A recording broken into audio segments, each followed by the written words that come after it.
Hello everyone, I'm Stephen Long, Notorious B.I.C. and host for this series of Notorious Watchdog.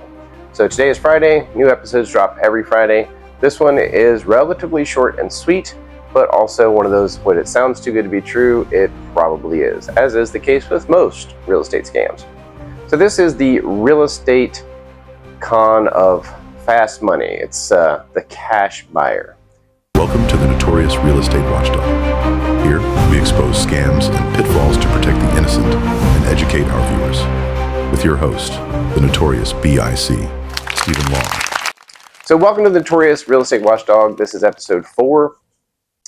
Here we try to find out scams and anything that's going on in the industry that I can bring to you guys as brokers, and even the consumers, anybody watching this, that helps prevent the bad guys from winning. So again, this is just an opportunity for you guys to hopefully learn a little bit more about some of the scams or possible pitfalls that are going on in the industry. This week, I'm not in my usual office. As you may have noticed, I'm actually still in Cherokee, North Carolina, where I have been for a convention, learning as much as I can to bring back to you guys as well. So let's dig right into today's episode. This story starts like every other, or kind of every real estate agent's dream, right? You get the call, you got a hot new listing, it hits the market. Within 24 hours, you get somebody saying, hey, I'll give you a cash offer, no contingencies, above ask price, no inspections, and we're going to close in 10 days. Yeah, if it sounds good to be true, it might be. So sometimes they say they're an investor from out of state, like Florida, something like that. They're trying to build their rental portfolio, or they're looking for a property for a quick flip. So it looks like a slam dunk. You kind of move forward, you get them under contract, but that's when things start to get a little squirrely. The cash buyer then starts stalling. They can't provide you the proof of funds, which you should have had before you took their contract. They say their accountant's out of the country. They send over an email. It looks like a bank statement, but it's maybe not quite right, or the fonts don't match, or something's a little off. Again, always look at those documents and just inspect for anything out of the norm. So hopefully at this point you have some red flags going off. The idea of this person being this cash buyer is a bit of a attractive and hopefully impending sale that's going to happen quickly, but now maybe not so, because you have a contract in play, but it appears that this buyer may not have the money that they said they did. Now, many times these cash buyers are running a couple of different plays. One is what I call the assignment hustle. They're really not a bona fide buyer. They're what I call a bird dog, sent out to try to find a good deal, lock up the contract, and then they try to find other investors that will buy that contract from them. And then they will inflate the price of the contract and try to keep the difference as a, quote, finder's fee. Well, one, that's not exactly legal in North Carolina, because to get paid a commission on putting a buyer and seller together, you have to have a real estate license. So they're trying to do something that requires a license, therefore violating the general statutes. Second, they weren't really a bona fide buyer, which means they entered into this contract under false pretense, which is a little bit borderline fraud. So you got to be careful with that. One of the other options is they're just phishing.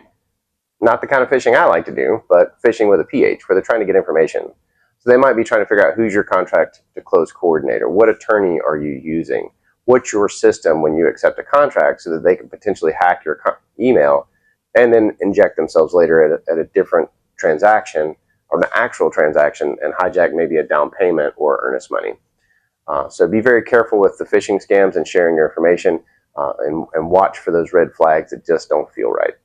Also, one of the other scams you have to be careful of, and we alluded to it in one of our previous Watchdog series, is in fact artificial intelligence. If they want you to get on a Zoom, obviously if they're using WhatsApp, that's a huge red flag. But if they want you to jump on a Zoom, they could be actually trying to capture your face, capture your voice, capture your likeness, so that they can use AI to duplicate it, and then spread their message, their message with your face, to buyers and sellers about where to wire money. So earnest monies, deposits, due diligence fees, and so they can intercept those using your information. A few red flags, as with most scams. A sense of urgency is always a red flag. We have to hurry. We're out of the country. We're going to be out of the country. I'm helping someone out. That's another one. I'm stationed overseas. We love our military folks, and we want to help them as much as possible. But unfortunately, there's too many scammers posing as if they are, and we'll try to use that as an excuse for you to work with them remotely, having never met or verified them. So always have your flags up the pole anytime you're not able to meet these people. and verify who they are. Also, how they're paying for the property could be a red flag. Believe it or not, you can actually buy a property with cryptocurrency. If that is the case, I ultimately recommend you get an attorney involved because there's a lot of idiosyncrasies with that. Also, it very well may be a scam. If they're paying cash, that can be another alert to, hey, nothing wrong with cash. A lot of people buying with cash, but how are they getting your cash? Wire fraud is rampant, and we are seeing a lot of money getting wired offshore. And once it's 24 hours out, it ends up being gone. We actually had an attorney who was in that situation. They had been hijacked, or the buyer's email had been hijacked. The buyers were wiring their down payment, and they actually called the attorney to let them know the closing would be delayed by 24 hours. Because after that 24-hour period, it's almost impossible to recover. So anytime they're wiring those funds, you want to wait till the last minute as possible. Also trying to make sure you're tracking it if you are going to send any kind of electronic monies.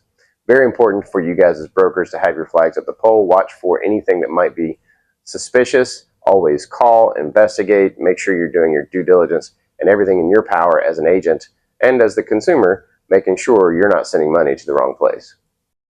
So in closing, I know the cash buyer seems super appetizing and it sounds like an exciting opportunity for you and potentially the seller, but always use caution. Make sure that it is a bona fide buyer. Watch for any red flags. Make sure that you're able to identify who they are. Get proof of funds. Make sure the proof of funds is valid. Always go over the wire fraud addendum. It's in your offer to purchase. It's in both your agency agreements, buyer and seller side, even in property management. So be very diligent in explaining this to the consumers. Do everything you can that when money is starting to move, that you make sure it gets moved to the right place. As always, I'm Stephen Long, the Notorious BIC, here just warning you to be cautious of that deal that sounds too good to be true, and watch out for cash buyers and ensure that they are actually bona fide folks and purchasers. So if you like this series, please follow along. Again, this is a Notorious Watchdog series.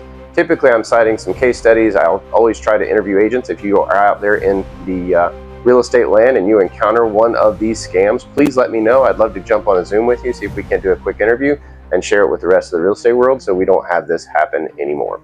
So again, I'm Stephen Long, Notorious BIC. This is the Notorious Watchdog episode number 4. Hopefully we'll be back here with episode number 5 next Friday. If you need anything in the meantime, feel free to hit me up on my email, give me a text, whatever works for you. I'm always available to try to help anyone in the industry as I can. And otherwise, I look forward to seeing you guys really soon.